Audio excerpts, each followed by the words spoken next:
this was supposed to save me hours and hours of surface prep work. Instead, it just cost me a mountain of work and maybe a week of my life. Never underestimate my ability to learn things the hard way.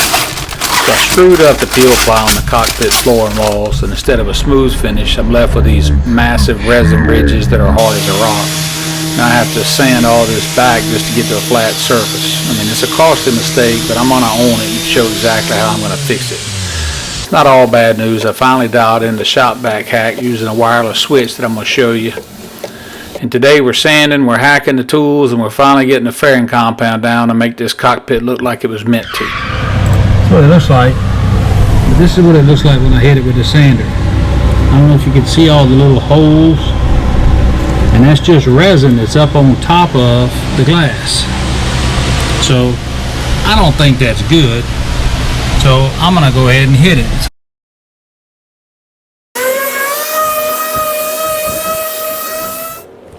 Now I'll admit, I was not expecting that surface whenever I pulled the paper back on that Peel Ply. I mentioned before that I made a bunch of mistakes and I was kind of waiting to lead in on this. I obviously used too much resin and didn't squeeze it out properly, but this is how you keep from having that happen. Number one, like I said, you want to make sure that you always leave a loose edge on that Peel Ply so you got something to pull from, because that's the only way you're going to do it.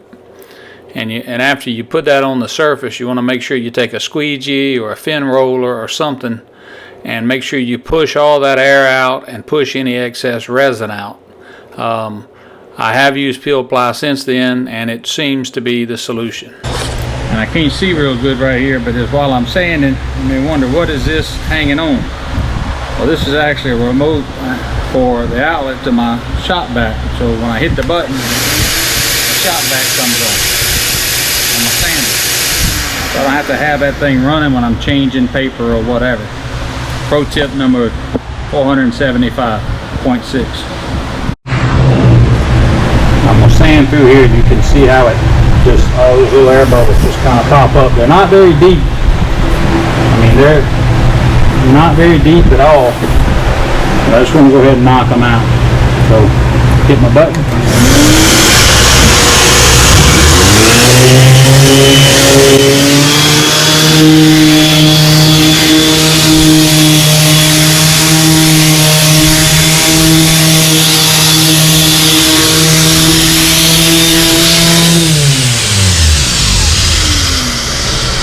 Obviously all those little white spots are high spots, and it's pretty doggone smooth. Even with what you can see there, it's pretty doggone smooth.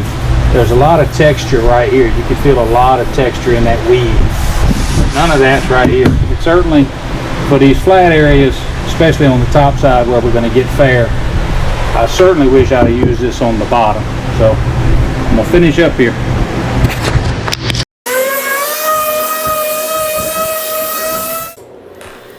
So as you can see there, it doesn't look like it's a lot of resin that's up on the top, and I'm using these Duragold sanding discs, and I seem to be really happy with them. I'll drop a link down here for them where you can get them. But you can see that really left a wavy texture on the side of the hull. But the good news is that it sands down pretty good. It is going to make the fairing process a little more difficult. But you know, as with this whole project, you know, I'm down to make sure that I do what it takes to make it right. I had to fight on the bottom. You can go look at this link right here where I worked on the bottom, and it took me a long time to get it faired, but I was really happy with it when I finished.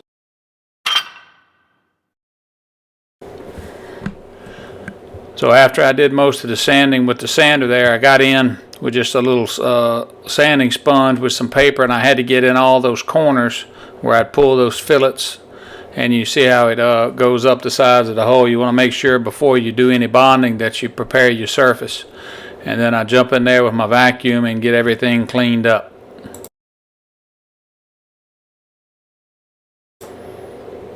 Another tip here is that little condiment bottle, whatever, I keep denatured alcohol in it, and I just use it when I'm cleaning up or anything. I probably use that more than anything in the whole project. Anytime you're dealing with epoxy, you're always going to have to be cleaning up something. My goal for the day is get in here and pull the first round of fairing compound all through here. So just step by step, gotta keep pushing to the end. Got a lot of sanding going. A lot of people happy about that. You know who you are. You know who you are. So that's where we're going next. Just gonna start pulling that compound. So in using that Peel Ply, I was trying to save myself a bunch of time in surface prep whenever we get ready to fair this thing and paint it. But the good thing about using wood and fiberglass and epoxy is that you can always back up. You can always back up. You can cut it out, you can grind it out, you can sand it down, you could start over. Typically there's lots of options you have when you get in a situation you make a mistake. Like I said, I've never used Peel Ply before. I've had it, I've wanted to use it, I tried it. I put it on too late at night. I really didn't give myself the best chance for it to be successful, but I did it. I learned from it. I'm gonna clean it up and it's gonna go forward. So I've got on, now that I've sanded everything back, we're putting this fairing compound down. Once again, this is US Composites epoxy that I'm using, their 635 resin, and then I use their fairing compound additive. I'll drop you a link down below for that. But I find that this stuff works. I've used the Total Fair as well. It's nice, but I seem to like this a little bit better.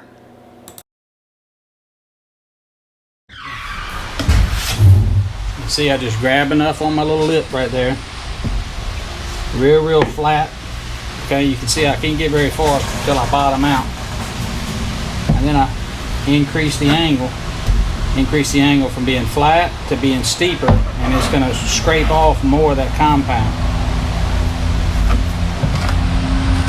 And with this stuff, you want to put it on as thin as you can, but leave it a little bit proud, leave it a little bit thicker than what you need, because it'll sand off. I find this stuff sands pretty well. Once again, load the knife up, go from the bottom. So you can see I still got a lot. So I'm gonna go really flat. Now I got it spread in there. Now we're gonna just figure out how steep we need to hold that knife to get a good layer in there. I think I screwed up a lot on my fairing on the bottom. The plan was good, I just didn't execute it very well. So, and you don't want to mess with this stuff too much. You kind of want to get it. And I can see, let me see, it's hard to see. When you have a little bit of a dry spot, if you don't have enough of it kind of pooled on the front of that knife, it'll start leaving little dry spots. So you almost want it squirting out both sides. So once again, I'm gonna load the tip right here. I'm gonna go ahead and pull and load the tip. I'm really trying to push it to make sure that I got coverage all the way to the top. And I'll come back.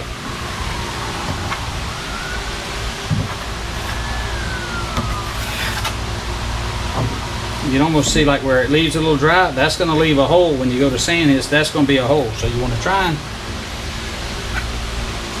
you can see it easier right there. And you'll fight that. If you don't deal with it now, you're going to have to deal with it later.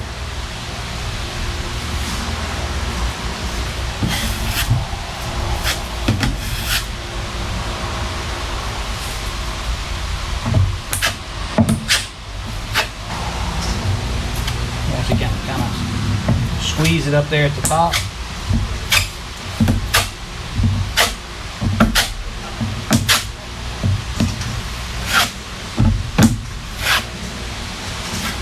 And when I'm pulling from the top, I'm really trying to keep that blade really flat so that I'm just trying to smooth it.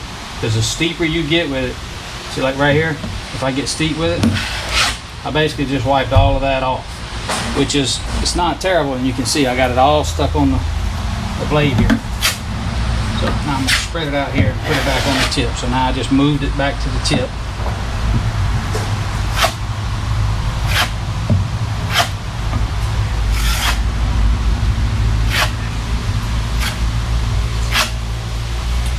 And then I'm going to come back up from the bottom and try and get this all smooth.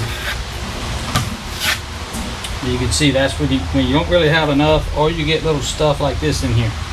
And what I try and do is I try and create a corner on my board where I put all that crap so that it doesn't get back in there.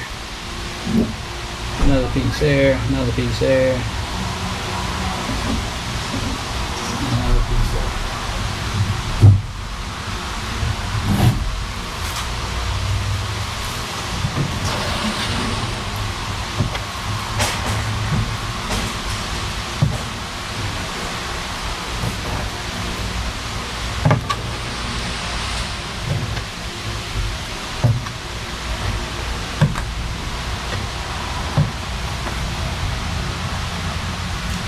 And like these little bitty ridge lines in here, that's not that big a deal, because as soon as you start sanding, you're going to knock all that down immediately.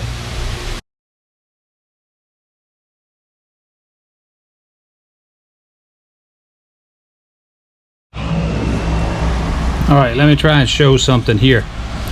So you got where this 1208 wrapped onto the front bulkhead here, so you only have 10-ounce glass coming this way. So there's a lip right here. There's a hard lip and a hard line right there.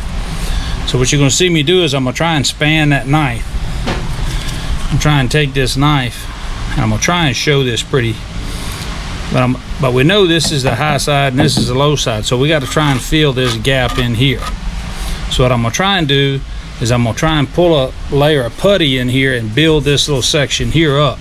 And then when we're sanding, we may start seeing the glass there, but we'll have good compound going this way. And so then all we're trying to do is transition that going that way. So hopefully this shows up and it makes sense. Load up my knife.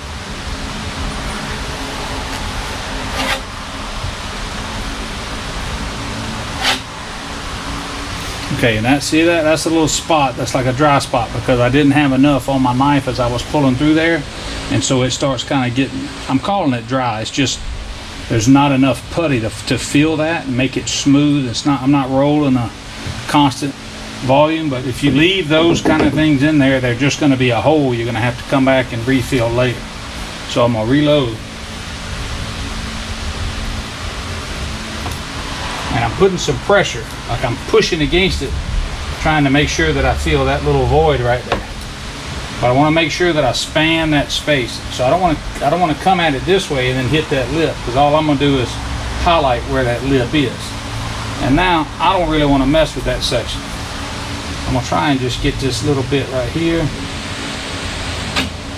All I tried to do was just skim that up.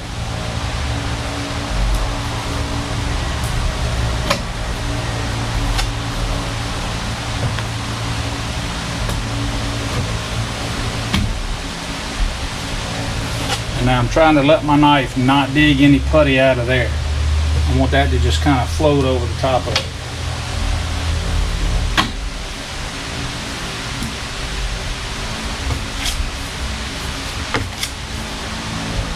Once you get very, very little pressure, very little pressure. All I'm trying to do is just kind of wear down those little skim lines right there. And that's it. I don't want to touch it anymore.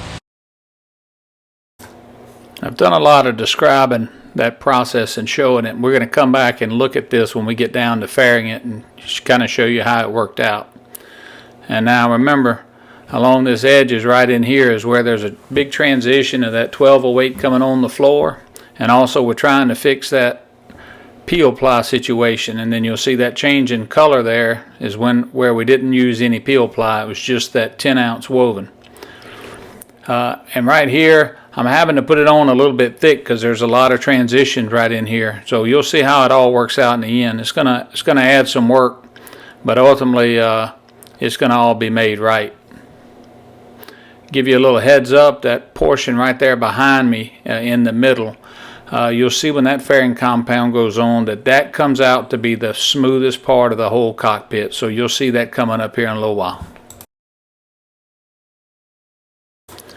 I don't know that I'll show it anywhere else, but this area I'm working on right there along that side, when I get done, it looks like I put it in there with a garden rake. It was terrible.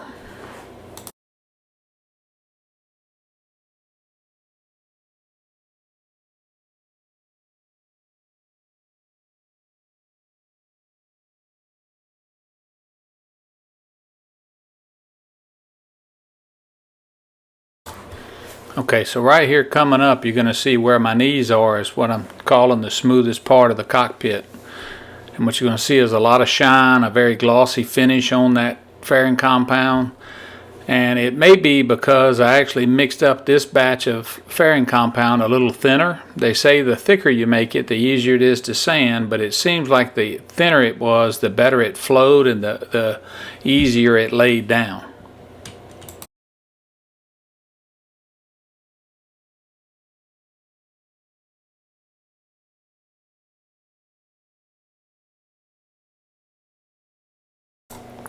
So here it is, we're wrapping up. We're getting this first round of fairing compound in the cockpit, and we're going to come back and we'll sand it, and then we'll probably have a few more rounds of fairing compound. But this is what it ended up looking like. It's all in there, it's fully cured, and now we wait on it and go back to sanding. Man, that was easy.